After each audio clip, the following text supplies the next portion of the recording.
ಹುಬ್ಬಳ್ಳಿಯ ಕೃಷ್ಣಾಪುರ ಪ್ರದೇಶದಲ್ಲಿರುವ doctor B R Ambedkar ಕ್ರೀಡಾಂಗಣದ ಅತಿಕ್ರಮಣ ತೆರವುಗೊಳಿಸಿ ಅಭಿವೃದ್ಧಿಪಡಿಸುವಂತೆ ಆಗ್ರಹಿಸಿ ಸ್ಥಳೀಯರು ಹಾಗೂ ವಿವಿಧ ಸಂಘಟನೆಗಳ ಮುಖಂಡರು ಮಹಾನಗರ ಪಾಲಿಕೆ ಕಚೇರಿ ಎದುರು ಪ್ರತಿಭಟನೆ ನಡೆಸಿದ್ದಾರೆ.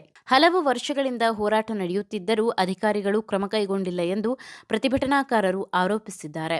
ಕೃಷ್ಣಾಪುರ ಭಾಗದಲ್ಲಿರುವ ಡಾಕ್ಟರ್ ಬಾಬಾ ಸಾಹೇಬ್ ಅಂಬೇಡ್ಕರ್ ಕ್ರೀಡಾಂಗಣದ ಅತಿಕ್ರಮಣ ತೆರವು ಹಾಗೂ ಅಭಿವೃದ್ಧಿಗೆ ಆಗ್ರಹಿಸಿ ಸ್ಥಳೀಯರು ಮತ್ತು ಸಂಘಟನೆಗಳ ಮುಖಂಡರು ಹುಬ್ಬಳ್ಳಿ ಮಹಾನಗರ ಪಾಲಿಕೆ ಕಚೇರಿಯಲ್ಲಿ ಪ್ರತಿಭಟನೆ ನಡೆಸಿದರು. ಸುಮಾರು 15 ವರ್ಷಗಳಿಂದ ಈ ಕುರಿತು ಹೋರಾಟ ನಡೆಯುತ್ತಿದ್ದು, ಪಾಳು ಬಿದ್ದಿದ್ದ ಪ್ರದೇಶವನ್ನು ಕ್ರೀಡಾಂಗಣವಾಗಿ ಅಭಿವೃದ್ಧಿಪಡಿಸುವಂತೆ ಮನವಿ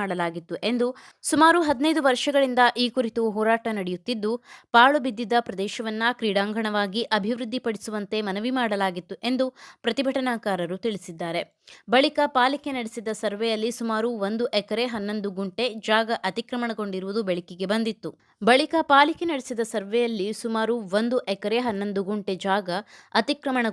ಬೆಳಕಿಗೆ ಬಂದಿತ್ತು ಎಂದು ಅವರು ಆರೋಪಿಸಿದ್ದಾರೆ. ನ್ಯಾಯಾಲಯದ ಆದೇಶದ ಬಳಿಕವೂ ಅತಿಕ್ರಮಣ ತೆರವು ಕಾರ್ಯಾಚರಣೆ ಕೈಗೊಳ್ಳಲಾಗಿಲ್ಲ ಎಂದು ಆರೋಪಿಸಿದ ಪ್ರತಿಭಟನಾಕಾರರು, ಸಣ್ಣ ಪ್ರಕರಣಗಳಲ್ಲಿ ತಕ್ಷಣ ಕ್ರಮ ಕೈಗೊಳ್ಳುವ ಅಧಿಕಾರಿಗಳು ಈ ಪ್ರಕರಣದಲ್ಲಿ ಮಾತ್ರ ಮೌನ ವಹಿಸಿರುವುದು ಅನುಮಾನಕ್ಕೆ ಕಾರಣವಾಗಿದೆ ಎಂದು ಆಕ್ರೋಶ ವ್ಯಕ್ತಪಡಿಸಿದರು. ಅಂಬೇಡ್ಕರ್ ಕ್ರೀಡಾಂಗಣದ ಅತಿಕ್ರಮಿತ 1 ಎಕರೆ 11 ಗುಂಟೆ ಜಾಗವನ್ನು ತಕ್ಷಣ ತೆರವುಗೊಳಿಸಿ ಅಭಿವೃದ್ಧಿ ಕಾರ್ಯ ಆರಂಭಿಸಬೇಕು ಎಂದು ಪ್ರತಿಭಟನಾಕಾರರು ಆಗ್ರಹಿಸಿದ್ದಾರೆ. ಕೆಲ ಪ್ರಭಾವಿಗಳ ಒತ್ತಡದಿಂದ ಕ್ರಮ ವಿಳಂಬವಾಗುತ್ತಿದೆ ಎಂದು ಆರೋಪಿಸಿದ ಅವರು, ಸಮಸ್ಯೆ ಬಗೆಹರಿಸದಿದ್ದರೆ ಹೋರಾಟವನ್ನು ಇನ್ನಷ್ಟು ತೀವ್ರಗೊಳಿಸುವುದಾಗಿ ಎಚ್ಚರಿಕೆ ನೀಡಿದ್ದಾರೆ. ಅತಿಕ್ರಮಣ ತೆರವು ಹಾಗೂ ಕ್ರೀಡಾಂಗಣ ಅಭಿವೃದ್ಧಿಗೆ ಸಂಬಂಧಿಸಿದ ಈ ವಿವಾದ ಮತ್ತೆ ತೀವ್ರಗೊಂಡಿದ್ದು, ಅಧಿಕಾರಿಗಳ ತ್ವರಿತ ಕ್ರಮಕ್ಕೆ ಸ್ಥಳೀಯರು ಆಗ್ರಹಿಸಿದ್ದಾರೆ. ಸಮಸ್ಯೆ ಪರಿಹಾರವಾಗದಿದ್ದರೆ ಹೋರಾಟವನ್ನು ರಾಜ್ಯ ಮಟ್ಟಕ್ಕೆ ವಿಸ್ತರಿಸುವುದಾಗಿ ಪ್ರತಿಭಟನಾಕಾರರು ತಿಳಿಸಿದ್ದಾರೆ. ನಾವು ಹಳೆ ಹುಬ್ಬಳ್ಳಿ ಕೃಷ್ಣಾಪುರ ಭಾಗದ ಎಲ್ಲ ಜನ ಸುಮಾರು 2010 ನಾವು ಮಹಾನಗರ ಪಾಲಿಕೆಗೆ ಒಂದು ಕೋರಿಕೆ ಕೊಟ್ಟಿವಿ.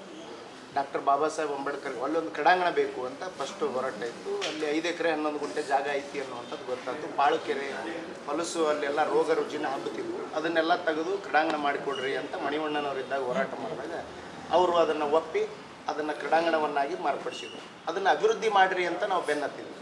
ಅಭಿವೃದ್ಧಿ ಮಾಡಿರಿ ಅಂತ ಬೆನ್ನತ್ತಿದಾಗ ಏನು ಮಾಡಿದರು, ಆ ತತ್ಕ್ಷಣ ಅವರು ಅಭಿವೃದ್ಧಿಗೆ ಅಳತಿ ಮಾಡಬೇಕು ಅಂತ ಮ್ಯಾಪಿಂಗ್ ಅದನ್ನೆಲ್ಲ ಮಾಡಿದ್ರು, ಸರ್ವೆ ಮಾಡಿಸಿದ್ರು. ಸರ್ವೆ ಮಾಡಿದಾಗ ಆ ಕ್ರೀಡಾಂಗಣದ 1 ಎಕರೆ 11 ಗುಂಟೆ ಜಾಗ ಪಕ್ಕದ ಆಯುರ್ವೇದ ಕಾಲೇಜಿನವರು ಅತಿಕ್ರಮಣ ಮಾಡ್ಯಾರ ಅನ್ನೋವಂಥದ್ದು ಗೊತ್ತಾಯಿತು.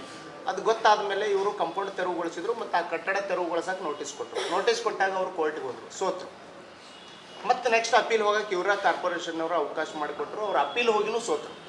ಈಗ ಅಪೀಲ್ ಹೋಗಿ ಸೋತಾದ್ಮೇಲೂ ಸಹಿತ ಇವತ್ತಿನ ಮಟ್ಟ ಇವರು ಆ ಅಕ್ರಮ ಕಟ್ಟಡವನ್ನು ತೆರವುಗೊಳಿಸೋಕೆ ಅವಕಾಶ ಮಾಡಿಕೊಡೋದಿಲ್ಲ. ಉಲ್ಟಾ ಆ ಅಕ್ರಮ ಕಟ್ಟಡ 50 ವರ್ಷದ ಕಟ್ಟದ ಮೇಲೆ ಬಹುಮಹಡಿ ಕಟ್ಟಡ ಕಟ್ಟಕ್ಕೆ ಇವರು ಸುಮ್ಮನೆ ಕುಂತಾರೆ ನೋಡ್ಕೊಂಡು. ಯಾರು ಬೀದಿ ಒಬ್ಬರು ಯಾರಾದರೂ ಏನಾದರೂ ಒಂದು ಅಂಗಡಿ ಇಟ್ಟರೆ ತೆರವುಗೊಳಿಸುವಂಥದ್ದು ಮಾಡ್ತಾರೆ. ಯಾರು ದೂರು ಕೊಟ್ಟರು ಕೇರ್ ಮಾಡೋದಿಲ್ಲ. ಮತ್ತು ಈ ಸಂಬಂಧಪಟ್ಟಂಗೆ 15 ವರ್ಷ ಬೀದಿ ಹೋರಾಟ ಮಾಡೀವಿ, ಎಲ್ಲ ಮಾಡೀವಿ, ಸಾಕಷ್ಟು ಹೋರಾಟ ಮಾಡಿದ್ರು ಇವರೇನೋ ಕಿವಿಗೆ ಹಾಕೊಳ್ತಾ ಇಲ್ಲ. ಮತ್ತು ಸುಳ್ಳು ಹೇಳಿಕೆಗಳನ್ನು ಹೇಳ್ಕೊತ ಉಳ್ಳವ್ರ ಮಾತು ಕೇಳ್ಕೊತ ಹೋಗಾಡ್ತಾರೆ. ಅದಕ್ಕೆ ಇವತ್ತು ನಾವು ಅವರಾಗೆ ಇವತ್ತು ನಮಗೆ ಬೆಳಗ್ಗೆ ಬರೋಕೆ ಹೇಳಿದ್ರು, ಬೆಳಗ್ಗೆ ಭೇಟಿ ಆಗೋಣ ಅಂತಂದು ಹೇಳಿ. ಸೊ ಆ ವಿಷಯಕ್ಕೆ ಇಲ್ಲಿ ಬಂದ್ರೆ ಅವ್ರು ಈಗ ಮಟ್ಟ ಇಲ್ಲಿದ್ದವ್ರು ಎಲ್ಲರೂ ಫೋನ್ ಹಚ್ಚಿವಿ, ಯಾರ್ದು ಫೋನ್ ಅಟೆಂಡ್ ಮಾಡಿಲ್ಲ. ಅವರು ಆ ಫೋನ್ ಅಟೆಂಡ್ ಮಾಡಿಲ್ಲ ಅಂದಾದ್ಮೇಲೆ ನಾವು ಸಾಕಷ್ಟು ಕಾದ್ವಿ 10 ಗಂಟೆಗೆ ಬಂದವರು. ಕಡೆಗೆ 12-15ಕ್ಕೆ ನಿಮಗೆಲ್ಲ ಮೆಸೇಜ್ ಹಾಕಿ ಪೊಲೀಸರಿಗೆ ಹೇಳಿ ನಾವು ಇಲ್ಲೇ ಭಜನೆ ಮಾಡೋನು, ಅವ್ರು ಬರುತ್ತಾನ ಅಂತಂದು ಇಲ್ಲಿ ಕೂತೀವಿ. ಹೊರಗೆ ಕುಂದ್ರಕ್ಕೆ ಜಾಗ ಇಲ್ಲ, ಪ್ರತಿಭಟನೆ ಮಾಡೋಕೆ ಹುಬ್ಬಳ್ಳಿ ಒಳಗೆ ಜಾಗ ಇಲ್ಲ, ರಸ್ತೆ ಬಂದ್ ಮಾಡಬೇಕು. ರಸ್ತೆ ಆಲ್ರೆಡಿ ಬಂದ್ ಆಗ್ಯಾವ. ಅದಕ್ಕೆ ನಾವು ಸಾರ್ವಜನಿಕರಿಗೆ ಯಾರಿಗೂ ತೊಂದರೆ ಕೊಡೋದು ಬೇಡ, ಇವರಿಂದ ತೊಂದರೆ ಆಗಿದೆ, ಇವ್ರಲಿಂತ ಸರಿ ಆಗಲಿ ಅಂತ ಈ ಕಚೇರಿ ಒಳಗೆ ಇಷ್ಟು ದಿನ ಹೋರಾಟ ಮಾಡ್ಬೋದು ಬಂದಿರಿ ಸರ್. ಯಾಕೆ ಅದರಿಂದ ತೆರವುಗೊಳಿಸಲ್ಲ? ಅದ್ರ ಹಿಂದೆ ಏನೋ ಯಾರು ಅದ್ರ ಹಿಂದೆ ಉಳ್ಳವರು ಅಂತಂದ್ರೆ ಅದು ಆಯುರ್ವೇದ ಕಾಲೇಜು ಬ್ರಾಹ್ಮಣ ಸಮುದಾಯದ ಒಂದು ಸಂಸ್ಥೆ. ಅದಕ್ಕೆ ಪ್ರಹ್ಲಾದ್ ಜೋಶಿ ಅವರು ಸಹೋದರರಾದಂಥ ಗೋವಿಂದ್ ಜೋಶಿ ಅವರು ಅದರ ಮುಖ್ಯಸ್ಥರಾಗಿದ್ದಾರೆ, ಚೇರ್ಮನ್ ಆಗಿದ್ದಾರೆ. ಅವರು ಬಹುಶಃ ನಾ ಕೇಂದ್ರದ ಮಂತ್ರಿ ಸಹೋದರ ಅದೀನಿ ಅಂತ ಕಾರ್ಪೊರೇಷನ್ ಪಾಲಿಕೆ ಆಯುಕ್ತರ ಮೇಲೆ ಅವರು ಒತ್ತಡ ಹೇರ್ತಾ ಇದ್ದಾರೆ. ಆ ಒತ್ತಡಕ್ಕೆ ಮಣದು ಇವರು ಆ ತೆರವನ್ನು ಇವತ್ತಿನ ಮಟ್ಟ ತೆರವುಗೊಳಿಸುವಂಥ ಕೆಲಸ ಮಾಡತ್ತಿಲ್ಲ. ಇದರ ಹಿಂದಿರುವಂಥ ವಿಷಯ. ನಮ್ಮ ಹೋರಾಟ ಕ್ರೀಡಾಂಗಣ ಅಭಿವೃದ್ಧಿ ಆಗೋ ಮಟ್ಟನೂ ನಮ್ಮ ಹೋರಾಟ, ತೆರವುಗೊಳಿಸೋ ಮಟ್ಟನೂ ನಮ್ಮ ಹೋರಾಟ ಮುಂದುವರಿತದೆ. ಸರ್ಕಾರದ ಹಂತದೊಳಗೂ ನಮ್ಮ ಹೋರಾಟ ಮುಂದುವರಿತದೆ. ಇದನ್ನು ಪಾಲಿಕೆ ಆಯುಕ್ತರು ಎಚ್ಚೆತ್ತುಕೊಂಡು ನಮಗೆ ಸೂಕ್ತ ಭರವಸೆಯೊಂದಿಗೆ ಆ ಕೆಲಸವನ್ನು ಮಾಡಿದರೆ ಒಳ್ಳೆಯದು. ಇಲ್ಲ ಅಂದರೆ ಹೋರಾಟ ಇನ್ನೂ ಅತಿಗೊಳಿಸುವಂಥದ್ದು ನಾವು ಮಾಡ್ತೀವಿ.